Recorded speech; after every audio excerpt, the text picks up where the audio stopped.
guys, my name is Kay and welcome back to my channel. So in today's video, I will be sharing with you my experience as a Saudi nurse and a UK nurse. So it's like KSA versus UK, but it's just on my own personal experience, and I'll share with you a reason why I moved here in the UK. So if you want to see more, then please keep on watching.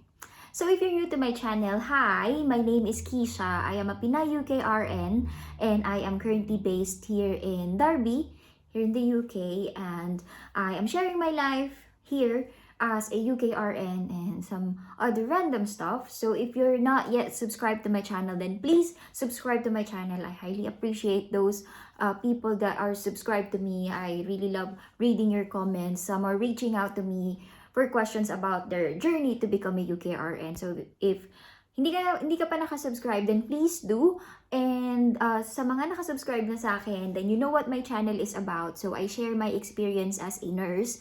So yun yung information na isi-share ko sa inyo ngayon. So if you're new to this channel and you don't know me, I am a nurse. So I'm a Pinoy nurse. I have worked in the Middle East and I'm currently working here in the UK. So I've worked as an outpatient nurse in a private company in Jeddah, and I've worked there for 4 years and 10 months. So that's almost 5 years. And I am currently UKRN. So I'm based here in Derby and I'm working as a trauma and orthopedic nurse here in Derby in the NHS. So that's just a quick backstory. So if you want some information about how I became a UKRN, then you may check out my other videos. So I'll probably put it somewhere in the cards so that you'll see my other videos.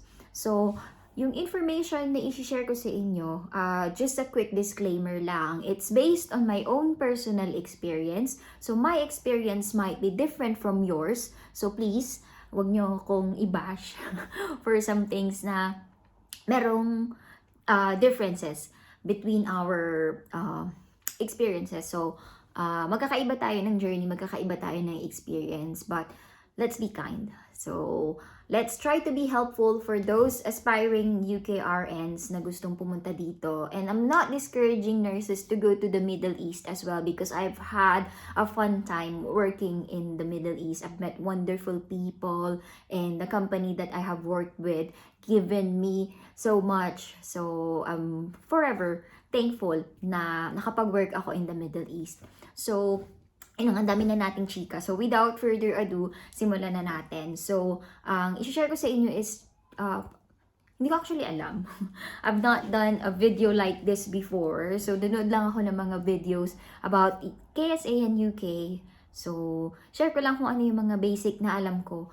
So, ayun. So, simulan muna natin. So, for visas, so since we are Philippine passport holders, we both need to obtain visas for both of the countries. So, simulan muna natin sa Saudi. So, sa Saudi, I am under a working visa.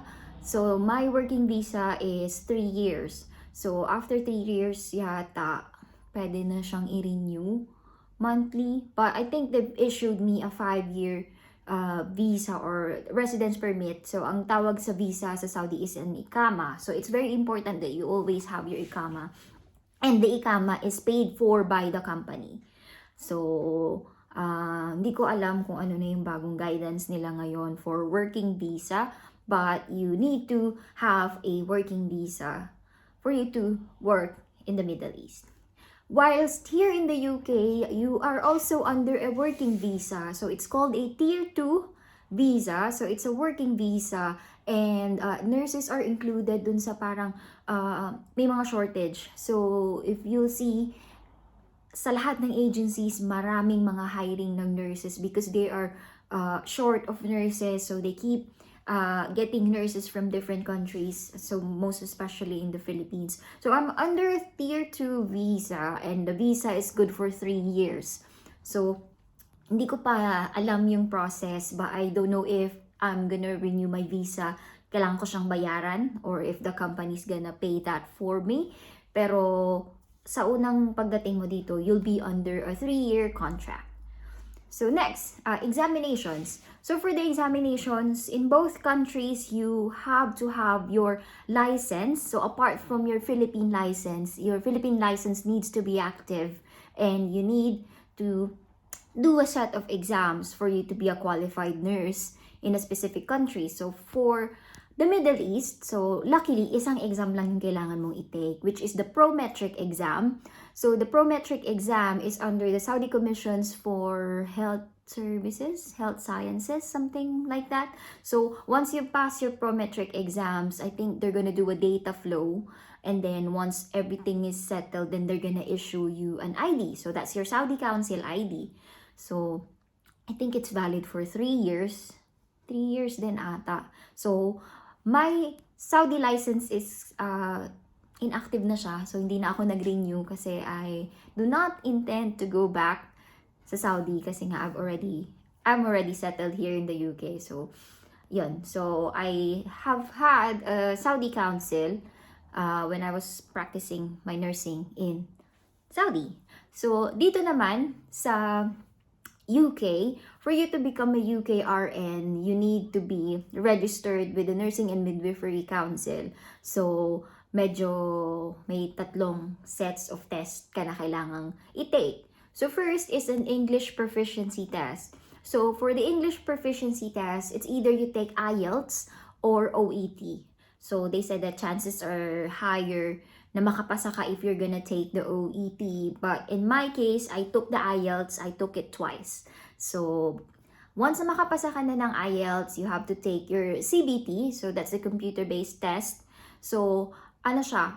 It's for your nursing and midwifery registration kasi you'll take 2 parts of the test. So, that's the CBT. So, it's computer-based test. So, mag-i-exam ka. And I think there's 2 parts. Meron ng bagong testing ng CBT ngayon. And after you've arrived here in the UK, you'll take the OSCE. So it's like a demonstration of skills. Pero, so you have to take those 2 tests for you to become a qualified nurse here in the UK. So, sa Saudi, you have to pay for your own test. Pero dito in the UK, it's all shouldered by your employer. So they're gonna pay for your CBT and your OSCE.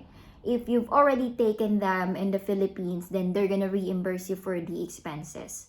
So that's one good thing. So next, working hours. So ang working hours between the 2 countries are different. So in the Middle East, since I'm working in an outpatient setting and I'm working in a private company, I'm working 48 hours per week. So I don't know if that's the same with the government, but sa amin sa private, we're working 48 hours a week. So we're working 8 hours per day for 6 days. Ang work schedule nila is a broken schedule.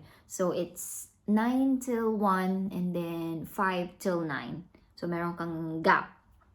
While here in the UK, ang working schedule is 37.5 hours in a week. So, it's roughly 3 to 4 shifts in a week kasi we're working long days. So, ang 3 days would be 34.5. So, you have to make for the remainder of the time na hindi mo na fill for the week. So, kaya minsan 4 days yung shift mo in a week. So, on top of your 37.5 hours, you can register as a bank shift nurse. So, that's what we do. So, parang part-time job namin siya, but it's in the same trust. You can work into different areas basta comfortable ka and you're competent to do the job. And, I think, before COVID, you can work with a minimum, I think that's the maximum hours that you can work. You can work 20 hours on top of your 37.5. Correct me if I'm wrong, pero that's how I understood it. Pero ngayon, since it's COVID, they need a lot of hands on deck. So, walang limit yung timing ng bank. So, I had 3 long days on a week. Pero, naka-annual leave kasi ako noon. So, parang regular shift ko siya, 34.5. So, hindi naman ako na-call out. And for you to qualify for a bank shift, I think you need to be at least 3 months or 6 months sa current post mo. So after you pass your test, band 5, I think you have to wait for 3 months or 6 months before you can take bank shifts. So, next is accommodation. So, accommodation is very different kasi when I was working in the Middle East, the accommodation was provided by the company.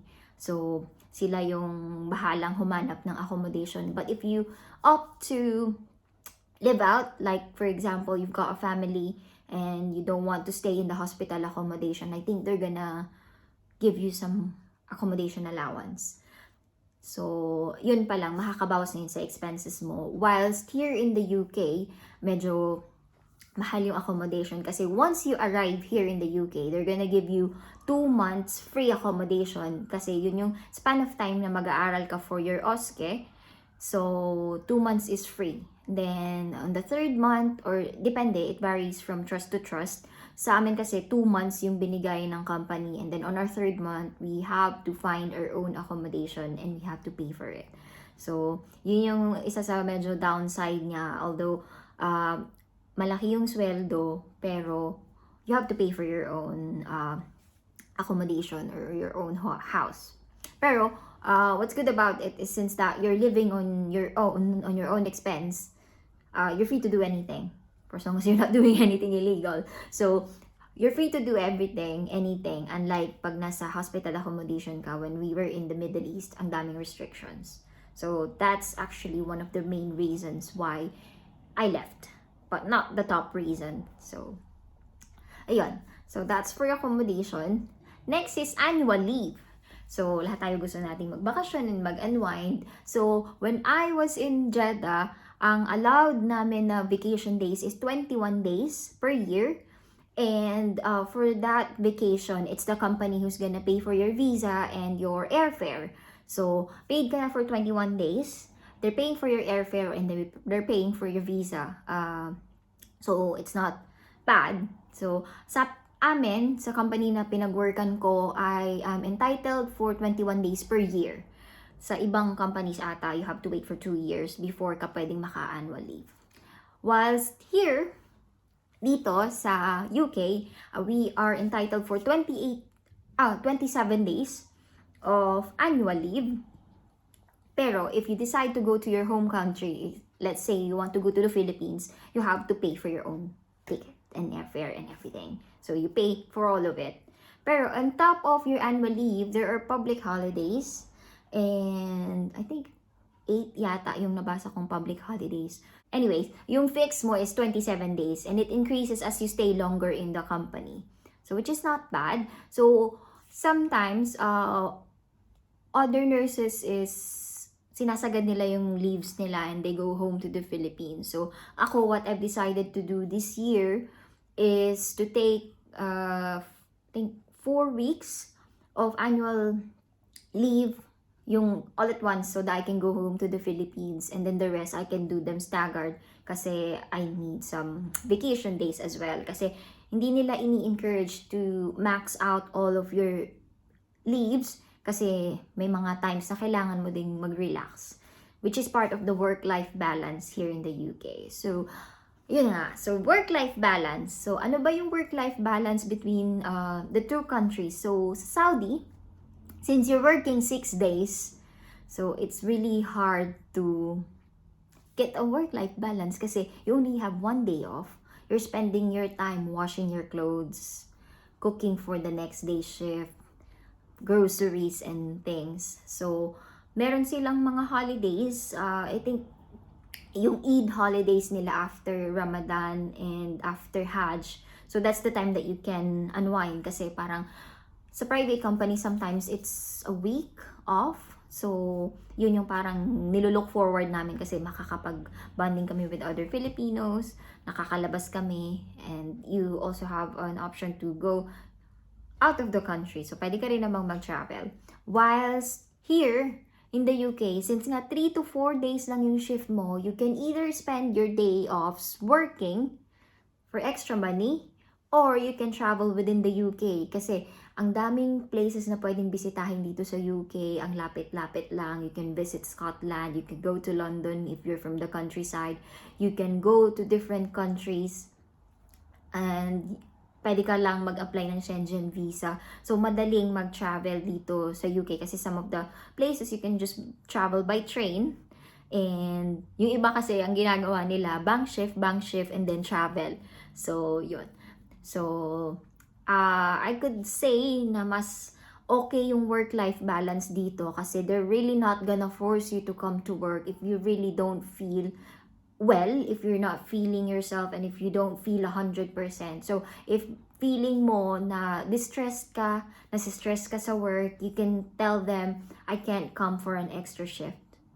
So, sometimes they're gonna ask you if you can take an extra shift as bank shift. You can say no kasi you have to look after yourself. So, that's part of your work-life balance. So, hindi siya, although, work is important kasi you have to pay for the bills, pero you have to look after yourself as well. So, yun yung work-life balance. Although it's up to you, iba-iba naman din tayo ng mga preference, mga lifestyle. So, yung sa iba, kaya nilang i-manage yung work-life balance nila with just a day off. Sa ibang tao naman, they need longer days off.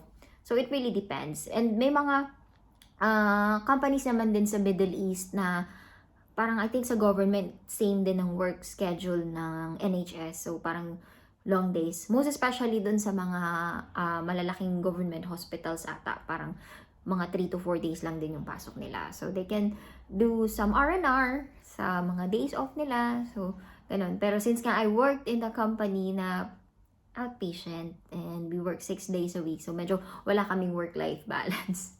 So, mostly grocery lang, konting shopping, and then konting pasyal-pasyal. Unlike dito na we can take 2 days trip to out of the city. So, pupunta kami sa ibang city. Like what we did when we went to Leeds, when we went to York.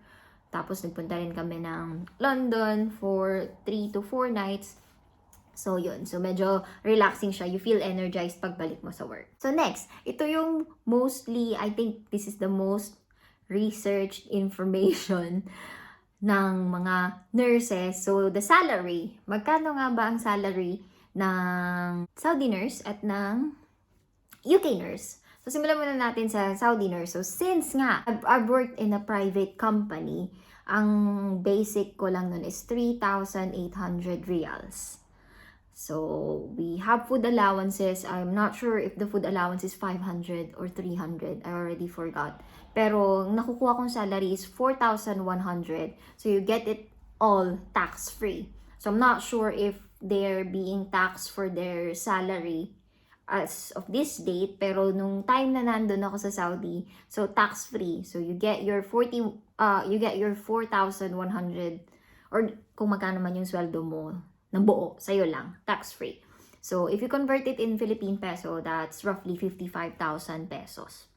While here in the UK, so if you've seen some job offers, you'll see that an entry level for a band 5 nurse is 25,655 per year. So, if you do the math, and if you don't have pension, then it's gonna cost 2,000 pounds. So, 2,000 pounds yung take-home pay mo. Pero you have to take into consideration that you're paying for your rent, your bills.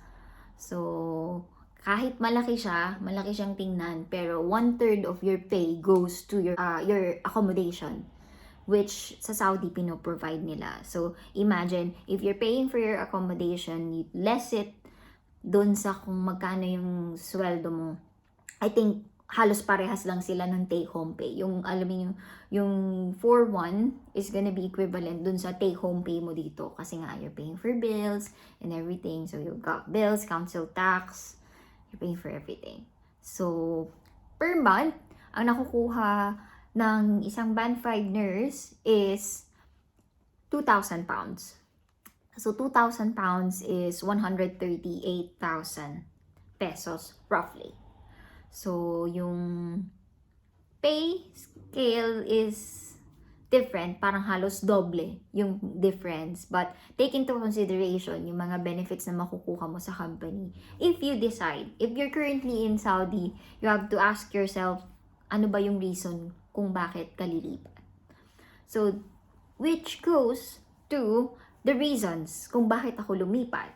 So the main reason why I moved here is citizenship. So you have to think of your stability. You're working for how many years sa Saudi? So 10 years, you're working 10, 20 years, but still, you have a Philippine passport. So you're not gonna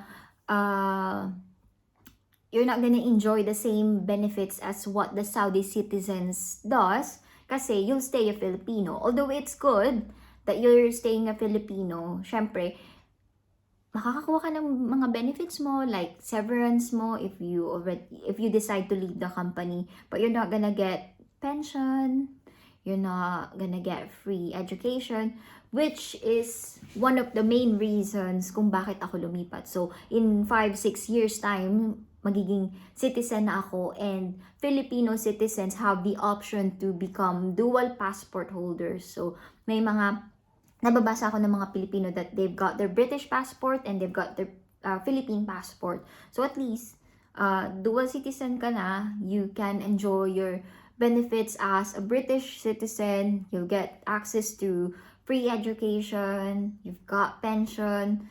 So, yun, very important yun. Kasi may mga iba, I'm not saying everybody does the same, pero yung iba, they get blinded with the big salary, but you have to think of your long-term plan.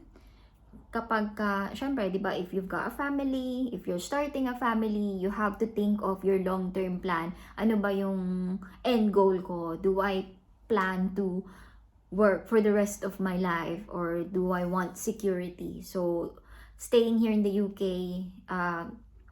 gives me that security that I'll be well taken care of after I've worked for long.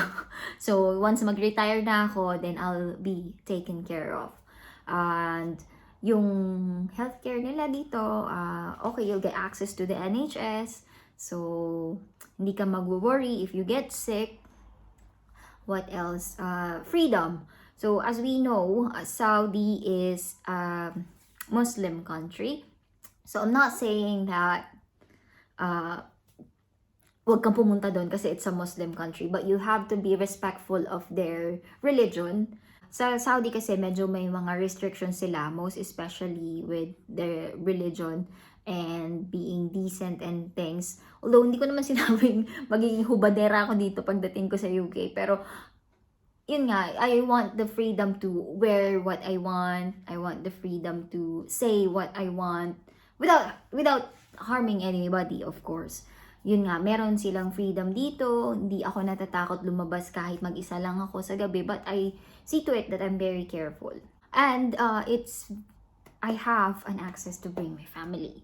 So, yun nga, nadala ko yung husband ko. So, baka madala ko yung mga rest of the family for a tourist visa. Pero sa Saudi, although they've got tourism open, parang nag-open na sila ng tourism. Pero syempre, gusto ko din makapag-travel ng Europe yung family ko.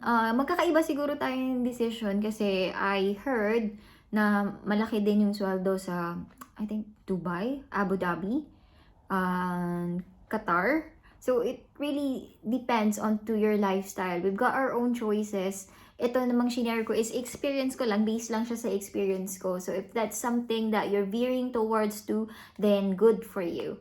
I wish you all the best kung ano mang career path yung kunin mo. But I will have to say that I'm loving my life here in the UK. Kahit na medyo napapagod ako sa work. And kahit na medyo malamig yung weather, pero masaya ako kasi I moved from the Middle East to UK.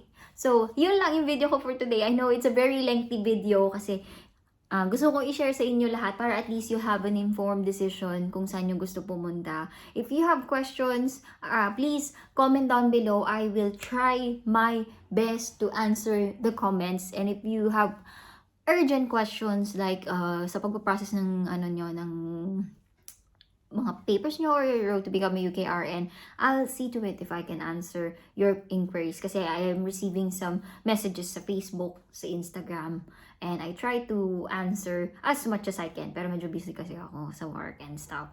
So, yun lang yung video ko for today. I hope you're having a good day. I hope everybody is safe. If you like this video, please hit the like button. Comment down below kung ano yung mga experiences nyo. Please subscribe to my channel if you haven't already. And I'll see you on my next video. Bye!